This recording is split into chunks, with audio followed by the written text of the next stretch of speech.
Good evening mga kapuso! Bukod sa magandang feedback para sa Stars on the Floor, proud first-time director din si Alden Richards. At magpapasaya pa siya sa mga kapuso sa London. Makichika kay Nelson Canlas.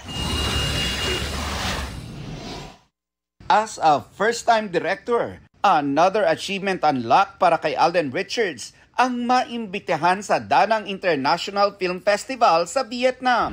Umuwi lang si Alden para mag-taping at biyahing London naman siya bukas ng umaga para magpasaya ng mga kababayan natin doon.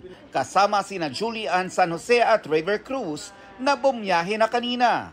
Attend kami ng annual Barrio Festa po sa UK naman, sa London. So makita-kita po tayo dyan mga kapuso. It's gonna be a fun-filled day and we're very excited. It's been a while since my last London trip din as well. So this time, nag-extend akong konti to be with my family so it's also their first time sa London. So ikot ko sila doon. First time kasi talaga namin din magpo-perform sa London together. So we're just very, very happy and excited to be with our kababayans. Siyempre, bibigyan namin sila ng magandang show. I-expect nila ang all-out performance na gagawin ng Juliver. Aabangan din nila si Mr. Alden Richards. So, napakasaya nitong Barrio Festa.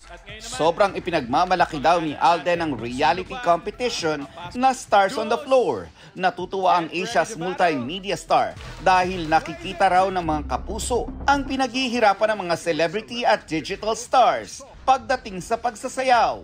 Sobrang happy po kami sa magandang feedback ng mga kapuso natin with this show. Kitang-kita lang how our hard work, passion, and enjoyment shows sa content ng show. And tuloy-tuloy lang po, marami kaming hinhanda para sa inyo. Every Saturday yan, 7:15 sa GMA. Nelson Canlas, updated sa Showbiz Happening.